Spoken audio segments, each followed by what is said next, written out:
Sub-Saharan Africa, and attacks on critical national infrastructure, which we highlight in this year's wall chart. All add to a picture of strategic instability and a new era of contested power.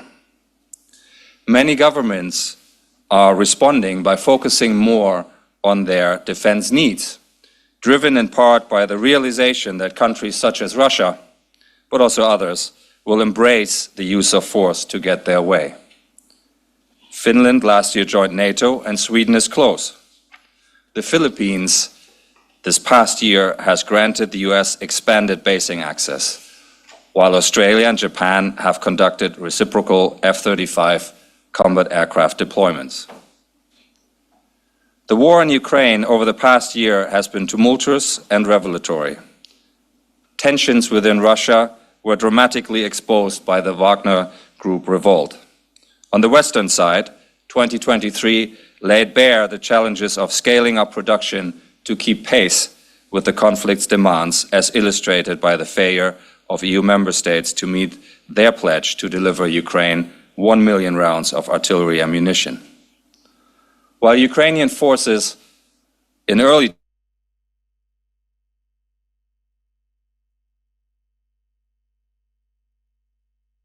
since February, progress in 2023 was mixed. Ukraine's highly anticipated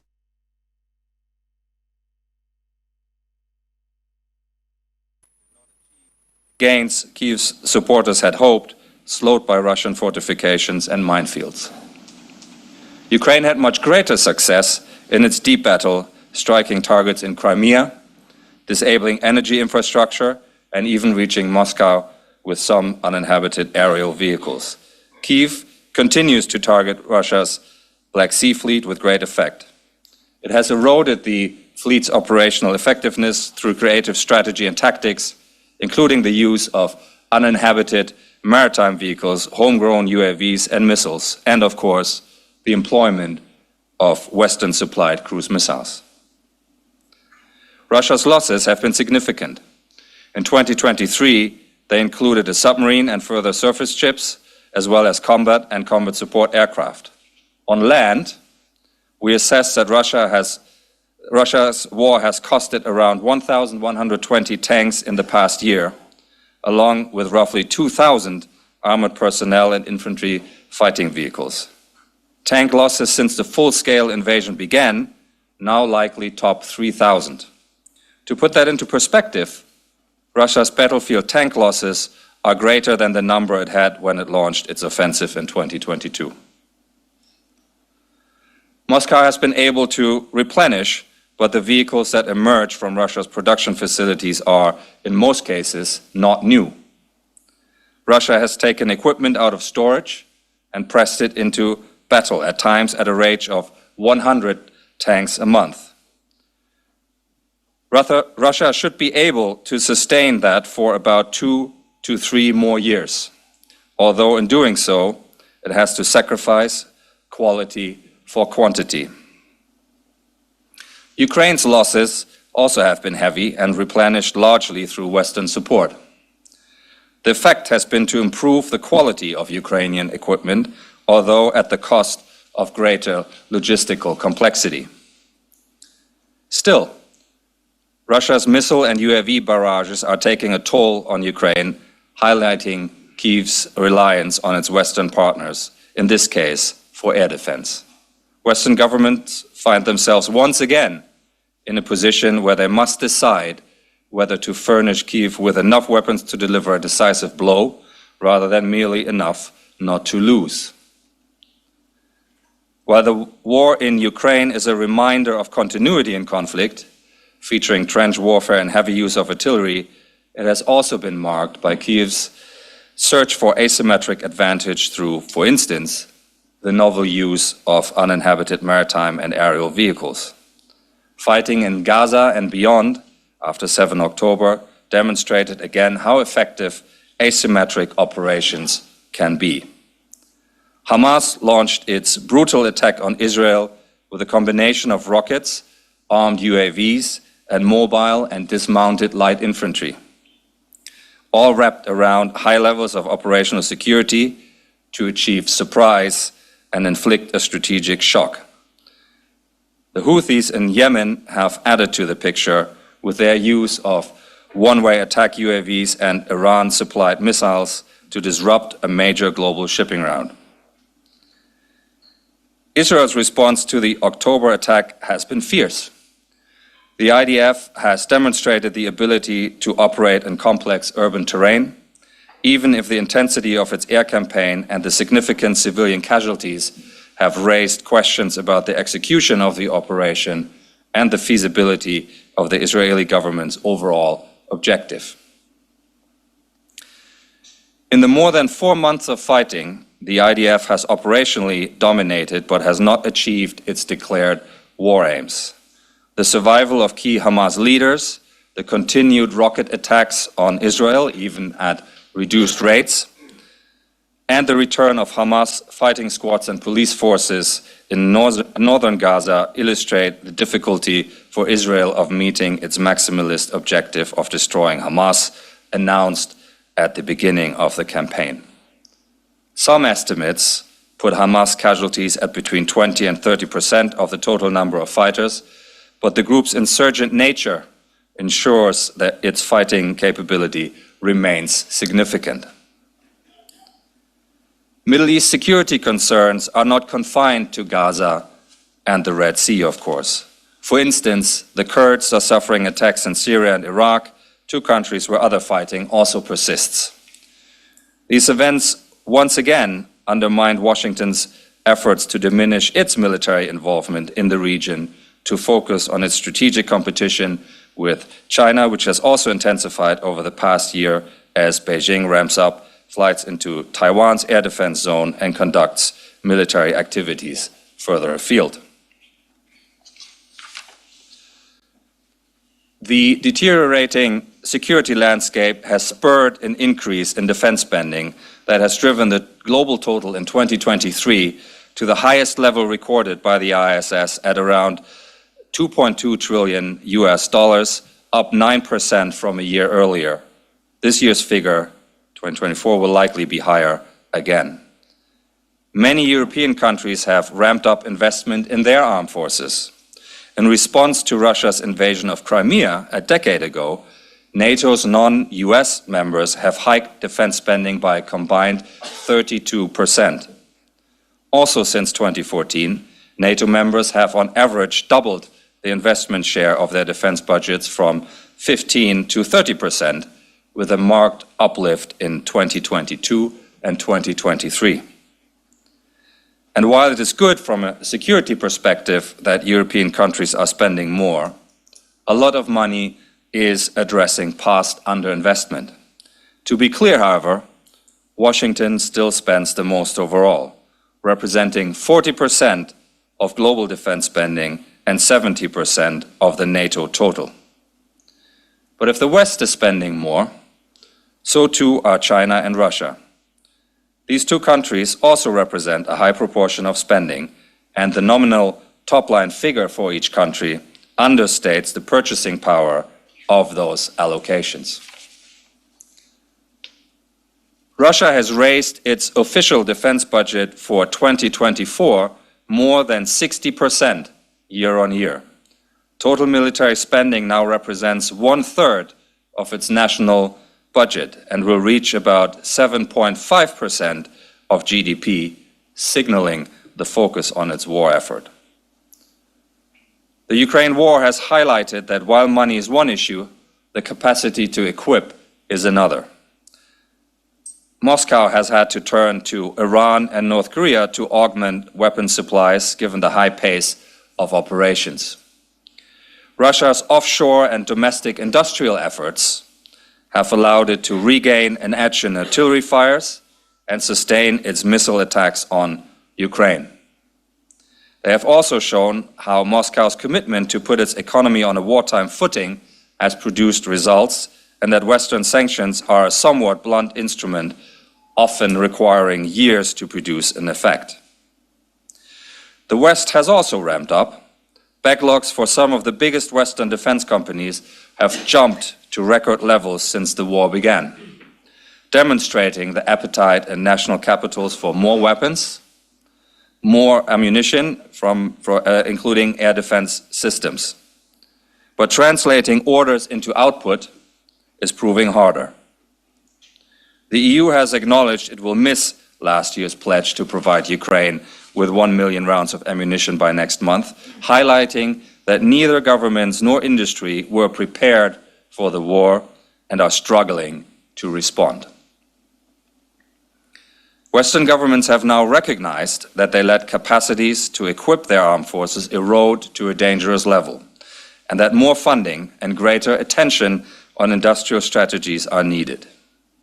The US and some states in Europe are now producing more artillery rounds and air defense missiles, for instance. What is less clear is whether Western states are gripped uniformly with the same sense of urgency and prepared for the long-term financial implications of building greater defense resilience. Western demand is also driven by countries trying to keep pace with Chinese modernization. One of the latest examples is China readying its most advanced aircraft carrier and introducing a new air-to-air missile, the PL-17, which can threaten high-value platforms at a range of around 400 kilometers. The military balance is now in its 65th year.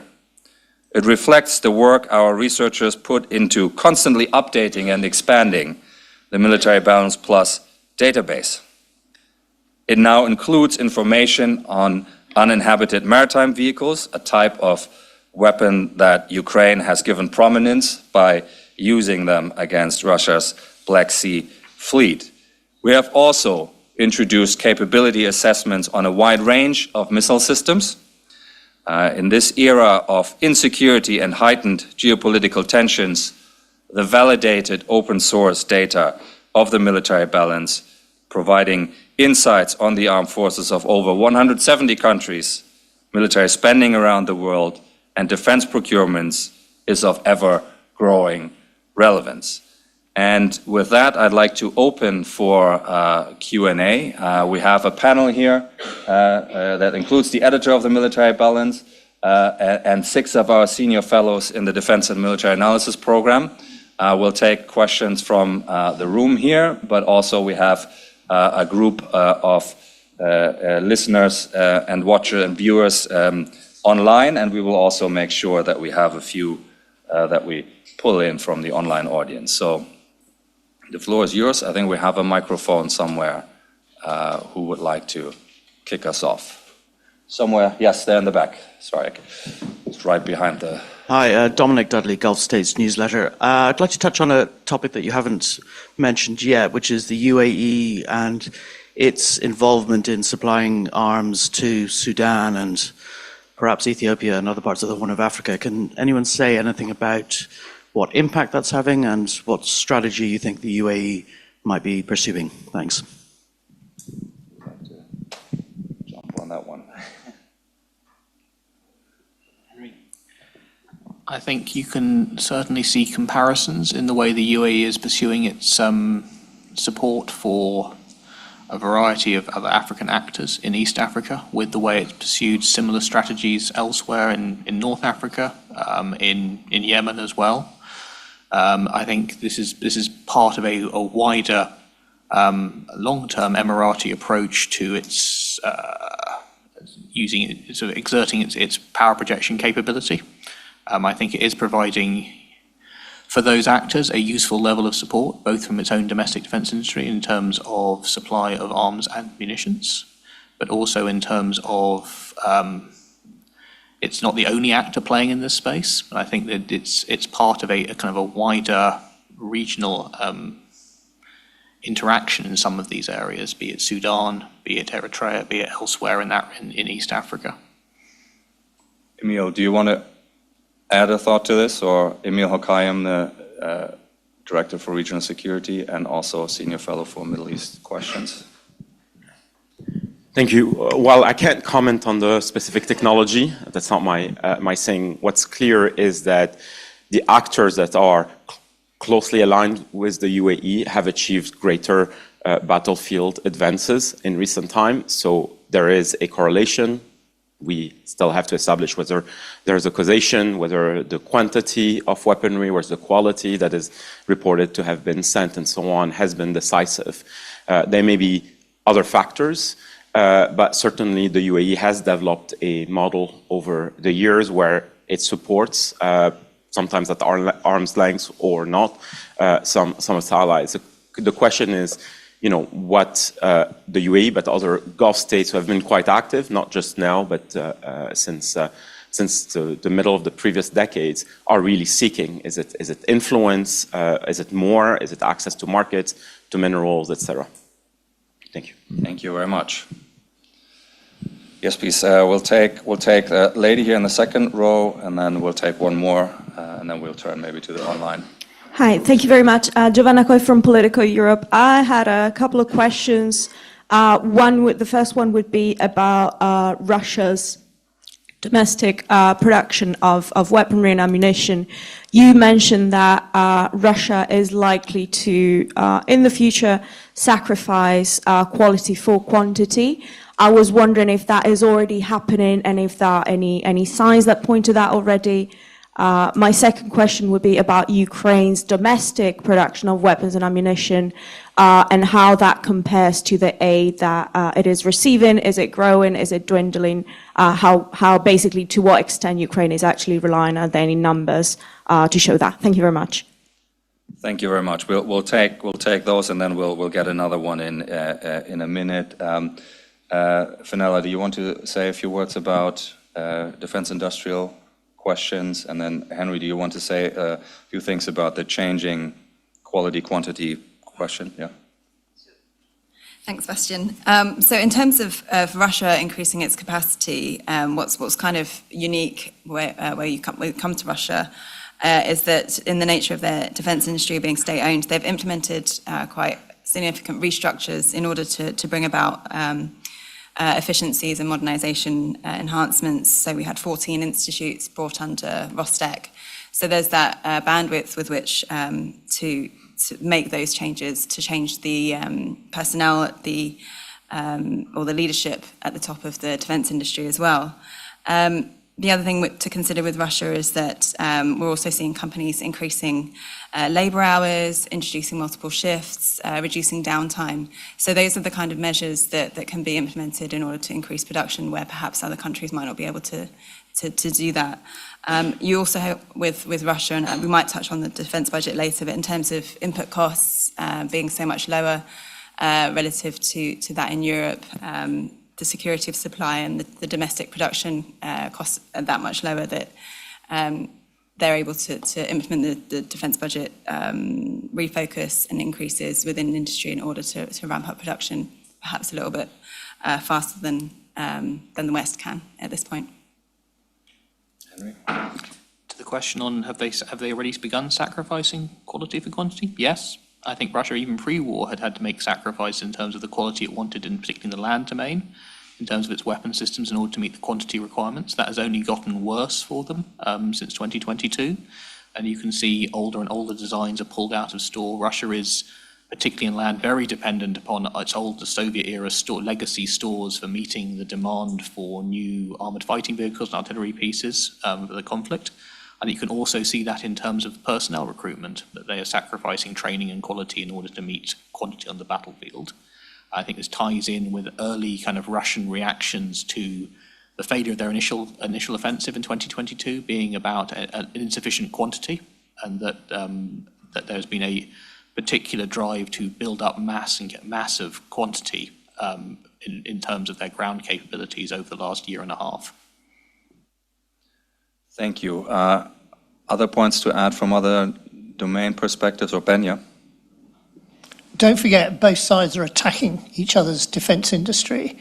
Russia launched attacks from the very outset of the war. Some of the Ukrainian deep attacks in Russia proper are directed to Russian defense industry, and quite a few Ukrainian defense industry targets were struck over the winter missile offensive.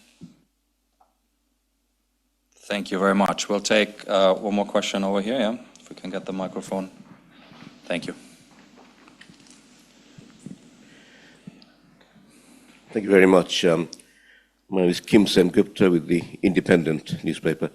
I would like to, if I may, ask a question about Ukraine, especially the political and defense hierarchy there. We've just had President Zelensky sack General Zaluzhny, who was very, very popular in the Ukrainian armed forces. And certainly those of us who spoke to Ukrainian soldiers are fiercely loyal to him.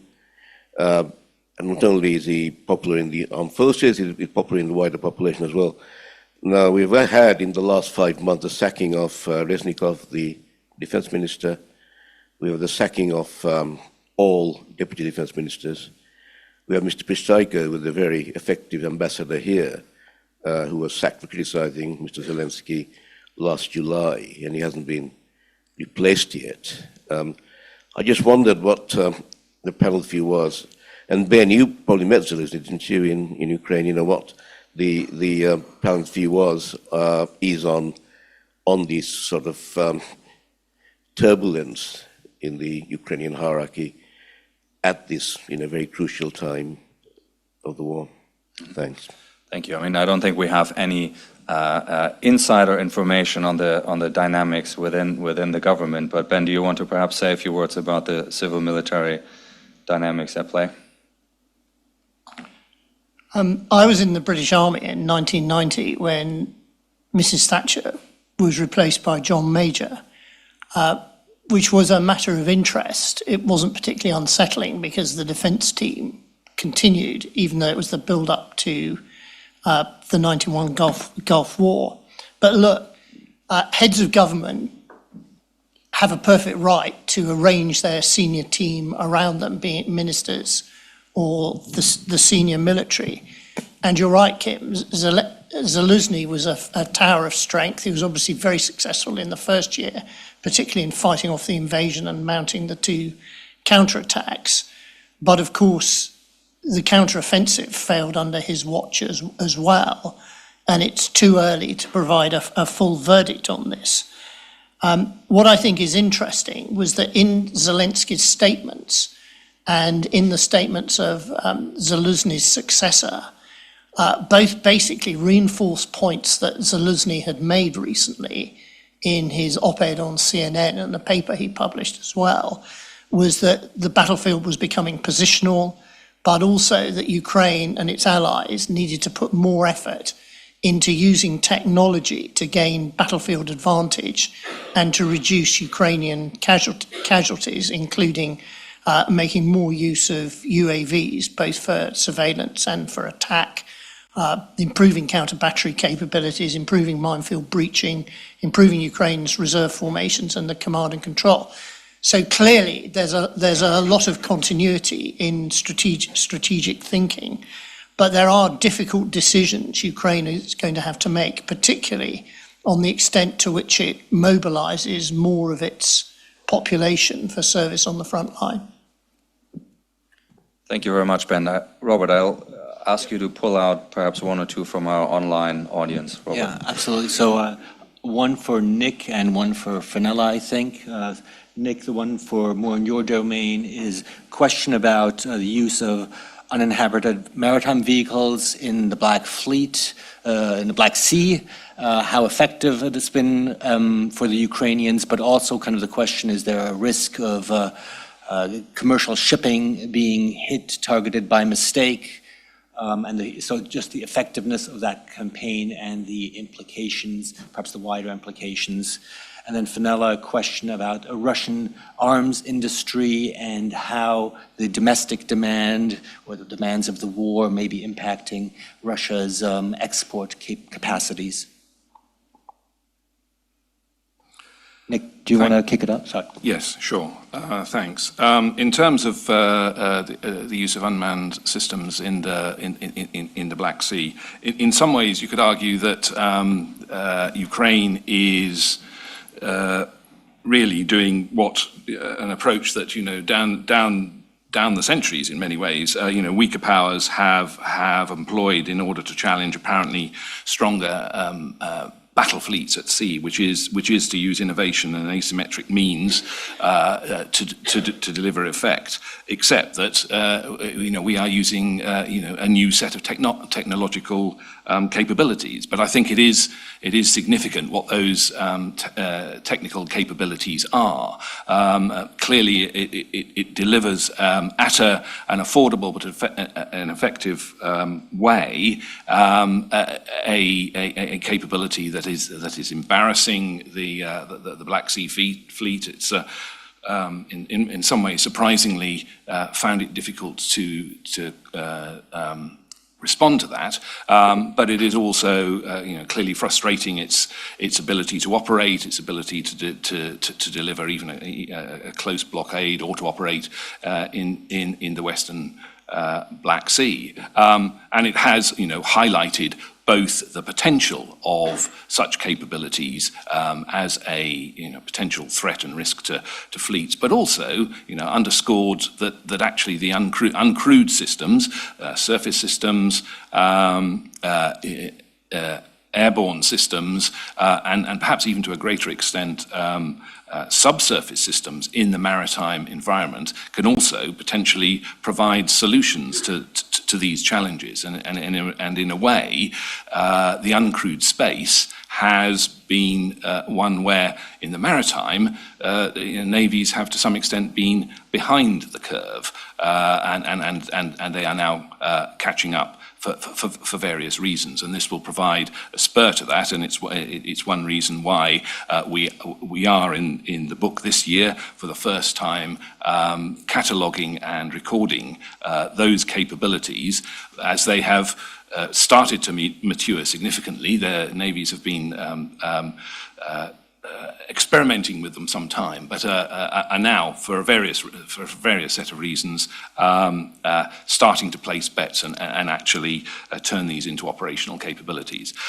In terms of the issues of risks to shipping, commercial shipping, I think one of the keys is how to hook these capabilities up with the correct levels of intelligence, surveillance, reconnaissance, maritime domain awareness to make sure you are hitting what you're aiming at. And up to now, clearly, as far as Ukraine is concerned, they have been able to deliver that. But in a broader sense, the use of some of these emerging technologies, which are not exquisite technologies, but are uncrewed, surface vessels, uncrewed air systems, for example, also in the Red Sea, do highlight the issue that what you need to be sure if you are going to follow a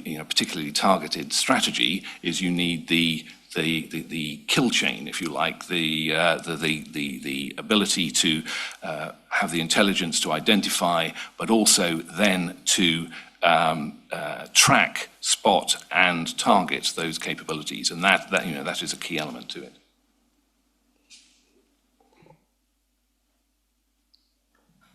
And just on the Russian arms exports, we've had very little official information since the beginning of the war. We used to get figures for estimates of Russian exports from official sources. November 22, there was the indication that arms exports would reach $10 billion that year, which was down $3 billion from the year before. And in August last year, the Director General of Rosoboronexport said that there is a $50 billion backlog of orders, 75% of which were deals for aircraft and air defense equipment. Now, whether that will come through into fruition is a question in terms of sanctions and in terms of kind of customer loyalty, if you will. We've seen the implementation of some large contracts continue, but some key partners for Russia globally, or key export partners, I should say, so India, Indonesia, have sort of diversifying suppliers already. Again, Russia's been promoting the equipment that has been battle-proven in Ukraine, but as in terms of exports, with the country still needing it, that rather limits the options for that equipment. And even if the contracts were signed, the imposition of sanctions could create issues in terms of payments. I might actually bring my colleague Carl in here, who has looked at Russian sanctions and how effective or not they may have been. We can get, yeah, thank you. Thank you. So yeah, in terms of availability in the exports, should be seen in terms of supply and demand, both in terms of the supply of equipment to Russian forces at the front, but also the impact on customers and whether or not they're seeking to diversify from Russia. Sanctions on the whole have not been effective, but part of that comes from what sanctions are intended to do in the first place. They do a number of things, including they increase the cost of procurement, they can disrupt the tempo of procurement and operations, but they can also signal political solidarity, particularly on those countries looking to oppose NATO. So although sanctions themselves have not been overly efficient in disrupting Russian equipment, the threat of secondary sanctions and the reducing demand, so as countries look to switch supplier, this will impact, I think, the availability of equipment. Thank you, Carl. And we'll go back to the room here. We've got a couple of questions now. First one, third row from the back, and then we'll take three more from the room here, and then. Yeah. Thank you, Andrew Dravinger, editor of Armada International and Asian Military Review. Having just come back from the World Defence Show in Saudi, and seeing the rate that they are trying to sign joint ventures, MOUs, get suppliers into the country, and try and hit their target of spending 50% of their 2030 defence budget within the kingdom. What speed and effect does the panel think the growth of the defence business, the defence sector in the kingdom and in the UAE is going to have on the military balance? Thank you. Thank you very much. Fenella, do you want to start on this one? So we've looked at the defence industrial development in the Middle East in actual previous projects, but also we have an analysis of defence industry within the book, and it's examining whether the budget increases that are now viable within Saudi and UAE as the oil prices has stabilised and remained high. There's definitely that focus on bolstering investment within defence budgets. We're seeing a focus on R&D, particularly. It was far too low in this region, and it needs to increase to about 4% of the defence budget, as it would be in Western countries or in Europe, and it was a low of about 1%. So the countries are moving towards implementing that change within defence spending. There's also structural shifts that we've seen, where the UAE Defence Industrial Base has been restructured in order to meet demand. Sorry, and in terms of the wider region, another question that's come through is in terms of what the impact and fallout of Israel war in Gaza might have on regional spending and stability. And I think in terms of the economic impact, certainly we've seen a downgrade in the economic projections for the region. Between October and January, the IMF has downgraded the GDP growth for Middle East and North Africa by 0.5% to 2%. And if you, in the context of a region that's normally 5% economic growth, that's really, really quite low. That's usually what we get in Europe. So that, albeit we do have stronger oil prices, but without economic growth, you have those wider policy concerns feeding in as well. But overall, with the top-level spenders, fiscal balances are looking stronger. There's been diversification within defence, within public spending, and within revenue sources, to the extent that the commitments made to defence spending look like they are being implemented. Thanks. Thank you very much. We'll go to the back of the room and then we'll come back forward. Yeah. Hello, Robert Fox, Evening Standard, member of the Institute. Something you haven't talked over much about in the figures: personnel, recruiting, the prospect of the demographic winter setting in Europe.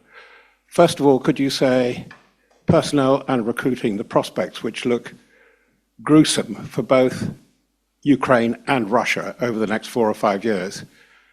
Reading across where they now in Europe talk about demographic winter with loss of workforce personnel affecting recruiting across the piece in the NATO alliance? Do you see it affecting the NATO summit agenda in July? Thank you.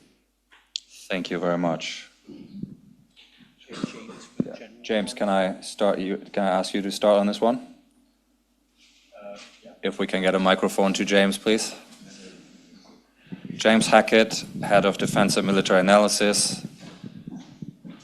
Previously, 16 editions of the Military Balance. Thank you. I wear the wound stripes. I'll probably hand over to Ben on more sort of discrete questions of sort of NATO personnel and things like that. There are a number of issues wrapped up there.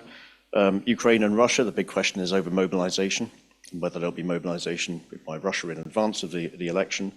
Likely as not, won't happen. But then whether the election will free Putin to mobilize to create forces such that they might be able to mount an offensive. Because personnel dearth on both sides, of course, has been a significant challenge for both sides in restricting their operational capability. What does personnel reduction and what did he call it, the demographic winter, drive some armed forces to? Drives them to greater reliance on technology. That's what we've seen in East Asia.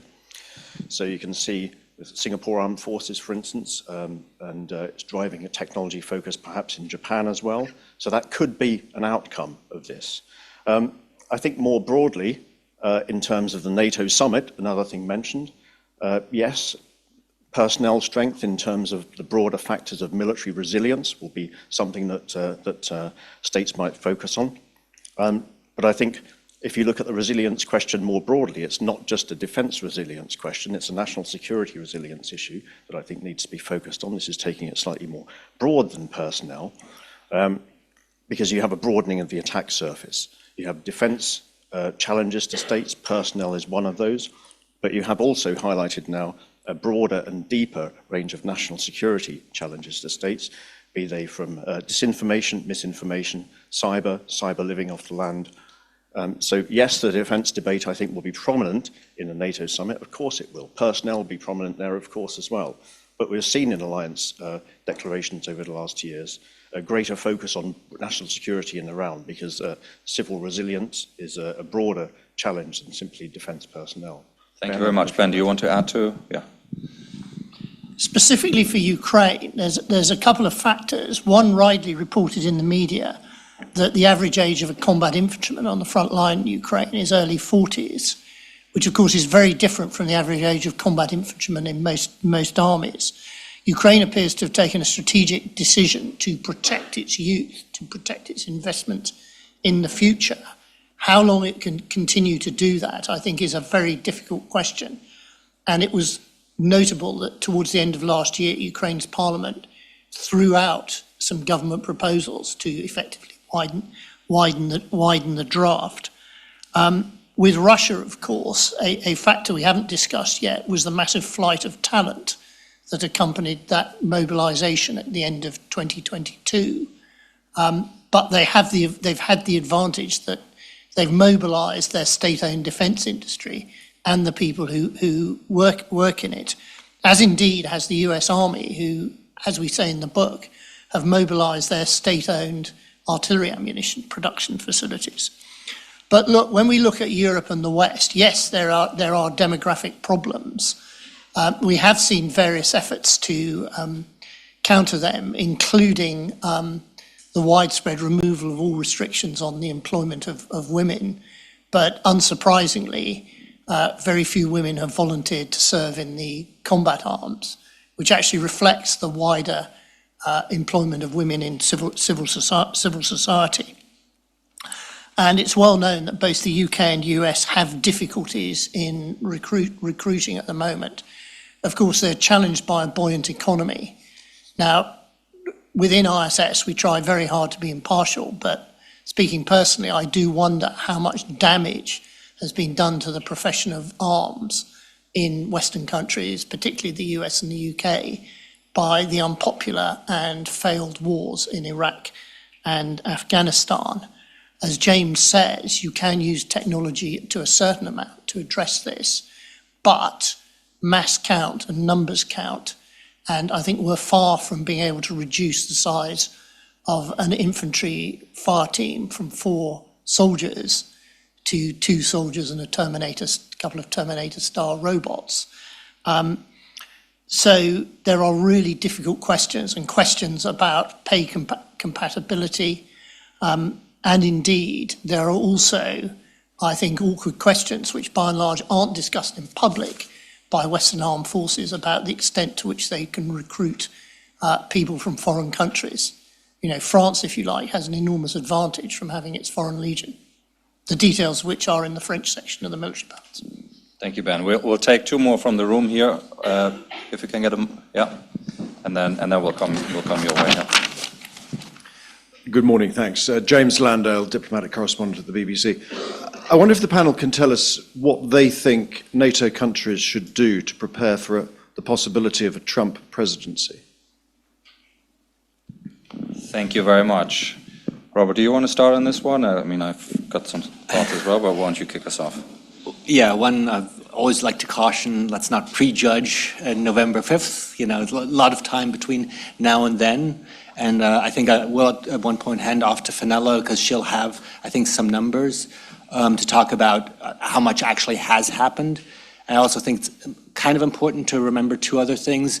You know, a lot of people, especially in the last few days, have focused on the 2% issue.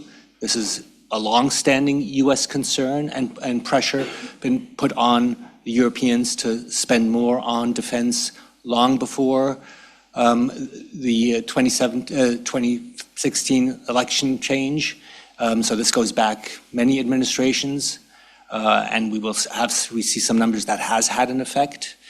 And then, you know, as I said, strategically, there are obviously some questions about what the relationship is and just where Europe wants to be itself. And that's somewhat actually a strategic question for Europe that goes beyond who is in the White House. This is what kind of defense capability does Europe want to be able to muster independent of the US and independent on who is the US president.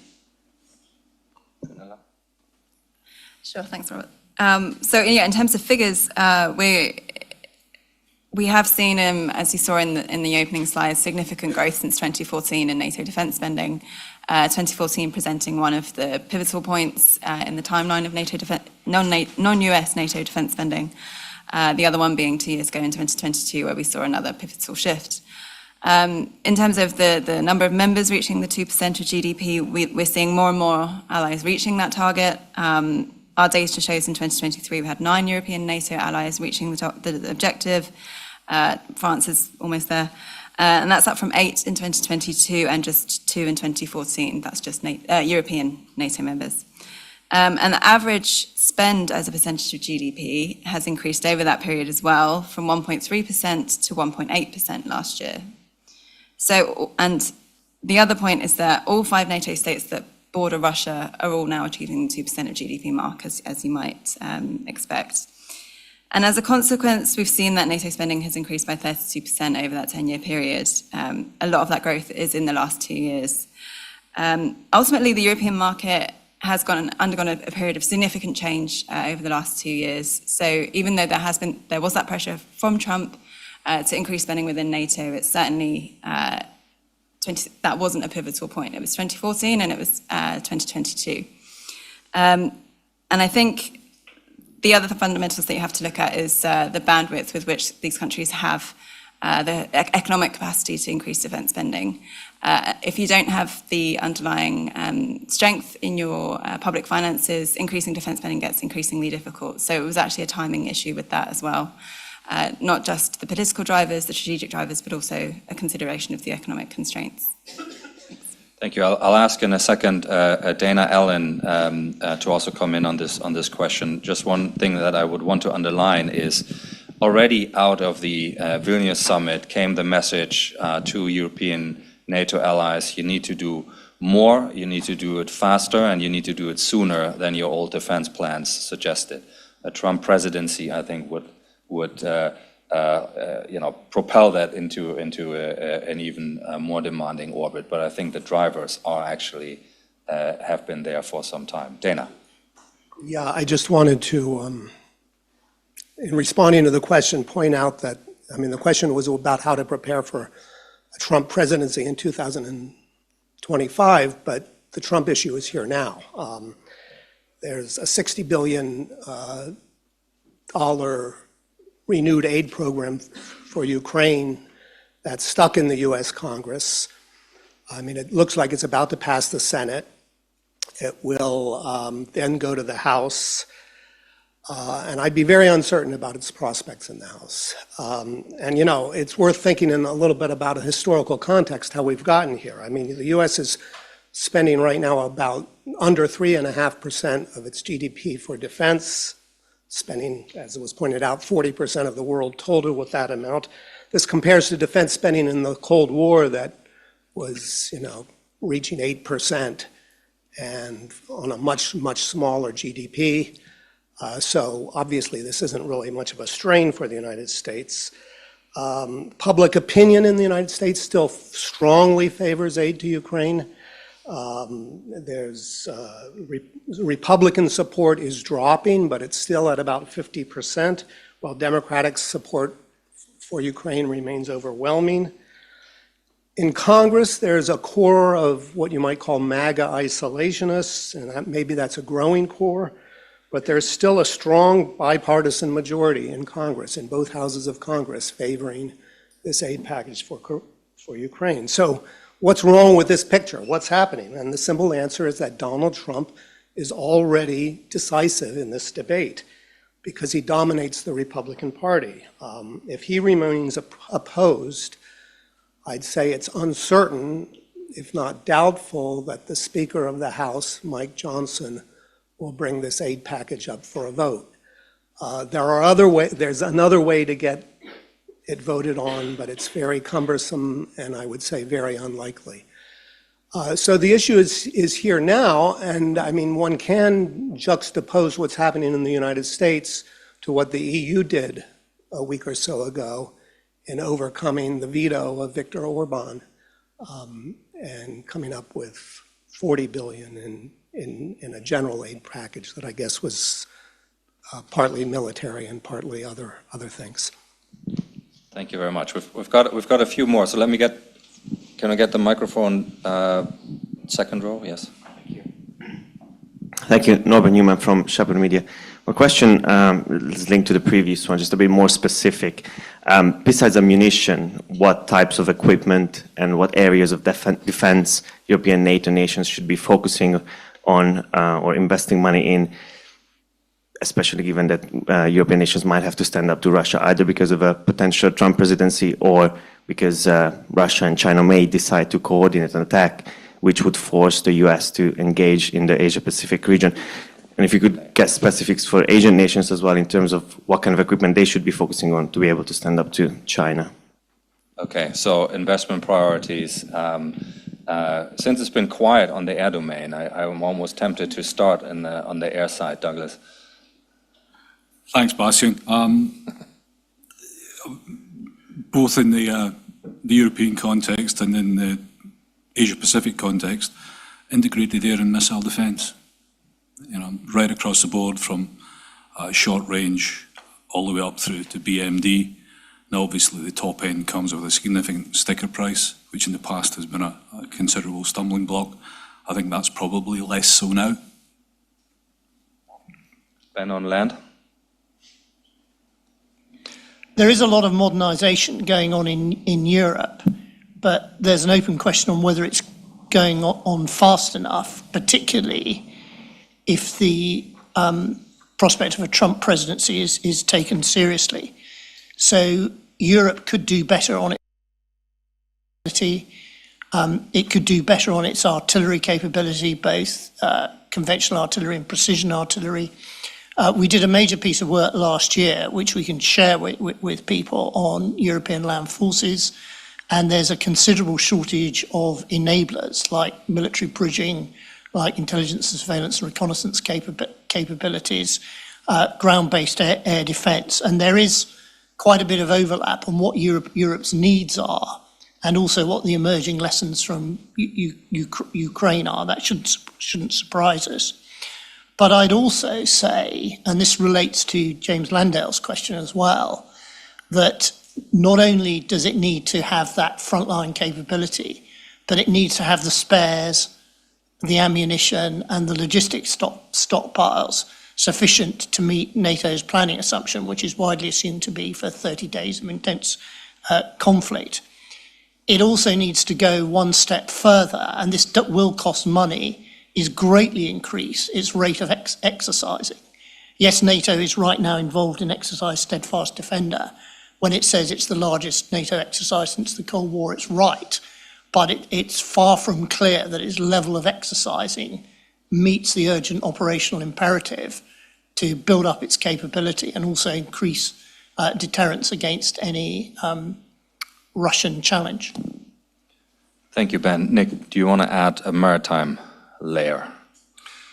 Yes, in a Euro-Atlantic context, as far as the maritime is concerned, I think the area of maritime capability where Russia still has its crown jewels in many ways, and the full capability has both not been tested but also remains intact, is in submarine capabilities. So and the complex anti-submarine warfare battle space is an area where there will need to be there is an uplifting capability already, but is an area of priority, I would say, as well as those kind of high-end capabilities that allow the manoeuvre of maritime forces in a contested environment, which includes, dare I say it, the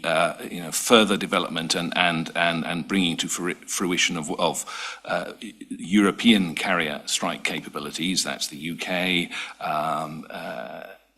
France, obviously, and Italy, and potentially one or two others who are looking to further develop their capabilities, and in a maritime sense, also the high-end integrated air and missile defense capabilities that the U.S. Navy provides a significant capability with, but also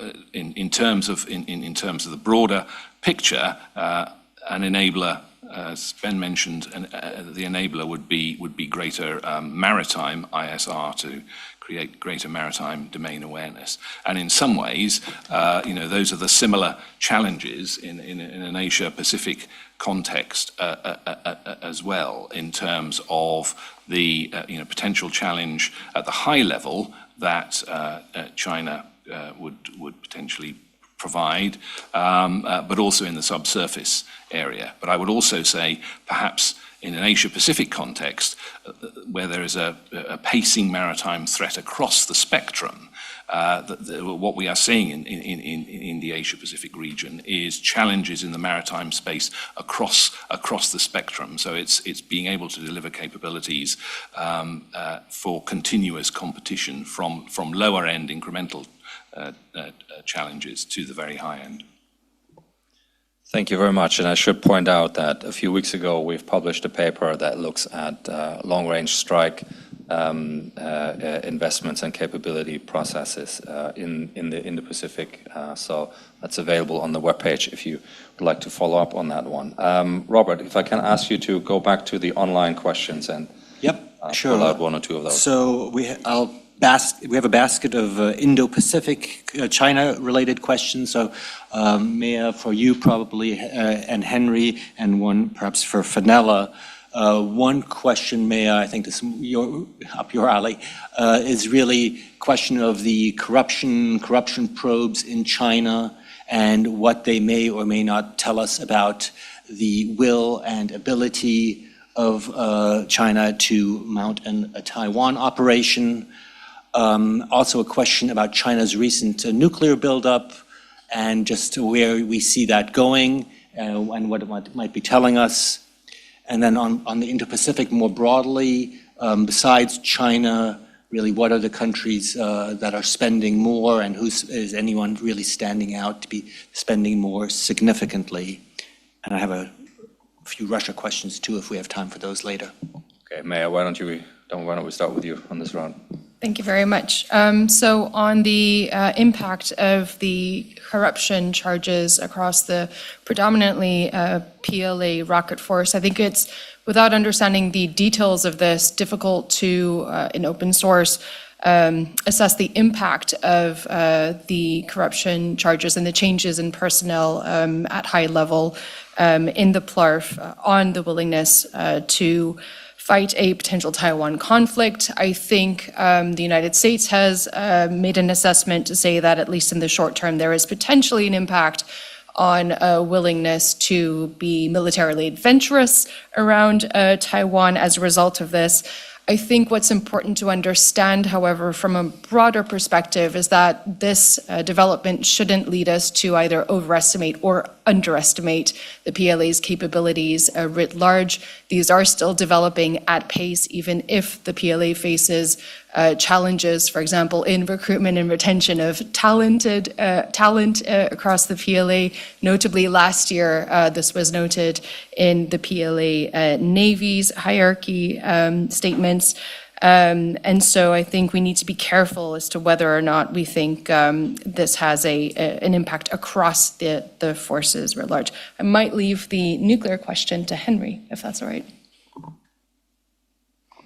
I mean, in terms of the PLA's nuclear drive, I think is fairly clear and open source, even if not kind of publicly discussed. I think the immediate impact of these corruption allegations on where that goes, I don't think is going to divert from the longer term goals across the force. I think that's something that has been very clearly established as a definitive requirement and is part of the longer term development prospects. I think some of the impact of lessons on nuclear signaling and nuclear deterrence from Ukraine will also feed into the longer term thinking now. I think that's going to be an interesting thing to watch in terms of the way in which an increased Chinese nuclear arsenal is integrated into China's overall defense concepts. I'll jump in on the spending as well. So in terms of Asia-Pacific, Indo-Pacific spending, generally over the last 10 years with Asia, we've seen defense spending increasing kind of in line with economic growth. But the last few years, we've definitely seen strategic factors come into play, recognition that there's the need to spend more to maintain regional security and specifically counter Chinese influence. So we have a fast market that actually has the potential to grow much faster if we see any of those flashpoints expand in the same way that we saw in Europe to create that pivotal point. In terms of the countries, we've seen Australia, Japan, Korea all implement strong increases and actually sustained increases, Taiwan as well. But I would refer everybody to the launch blog written by my colleague Carl Dewey, and I'll bring him in now to take you through some of the points from it, if that's okay, Carl.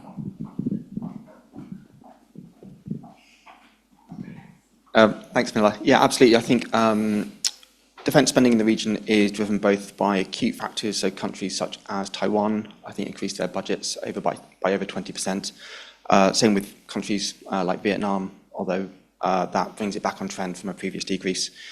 So we have the acute security issues, but we have the longer-term strategic positioning. So as Fenella said, the larger economies, Australia, South Korea, Japan, increasing defence spending both in terms of overall outputs, but also in terms of percentage of their GDP. What we're going to see there is the longer-term positioning of their defence economies to meet longer-term threats. So absolutely. Thank you very much, Carl. And there's a blog piece on the webpage that outlines some of this a little bit more. We've got time for one more. If there's a final one here in the, yes? Des, is that you in the back? You're behind my light here. Can we? Thank you. Okay. I'm Adnan Pavel. The recent interview of Tucker Carlson with President Putin emphasized that his country now has far better and advanced long-range missile system in comparison to USA and other NATO members. Do you think it was some sort of provocation, or is it a fact? If it is a fact, do you think that can have some degree of impact in future military strategy of USA and other NATO members? And referring back to Tucker Carlson's interview, do you think that can have some degree of impact in the bill, the particular bill that is struck in Congress for many days now in terms of providing more military aid to Ukraine? Do you think that can have some degree of impact to that? We have observed that both the far right and far left in Congress, they have united together against that bill. I'm interested about your input on that. Thank you very much. Let's perhaps focus on the capability side of the question. Douglas, do you want to talk a little bit about the Russian angle? Yeah, perhaps if I start and then Henry can come in. I think really Putin's comments are down to provocation and mischief making, to be honest. If you actually look at the systems they've currently fielded, they don't substantiate his claims. And if you look at his claims, when he talked about a few years ago about his kind of various wonder weapons, well, quite a lot of those wonder weapons remain in development, and it's an open question as to whether we'll see all of those ever make it into service. Henry? Yeah, I'd just echo that in terms of there's been a long trend in some of Putin's public comments of trying to compare and draw sort of equivalence between Russia's capabilities and those of the West. I think it's been a long-standing political goal to be able to advertise Russia as being the West's equal in military capability. I would concur with my colleague's assessment that at the moment that is not the case if you look across the board. Not to say that they have no capability in this area and that they haven't improved their abilities over the course of the last decade, but I think they're still some way behind not just the West, but also China in terms of its capabilities.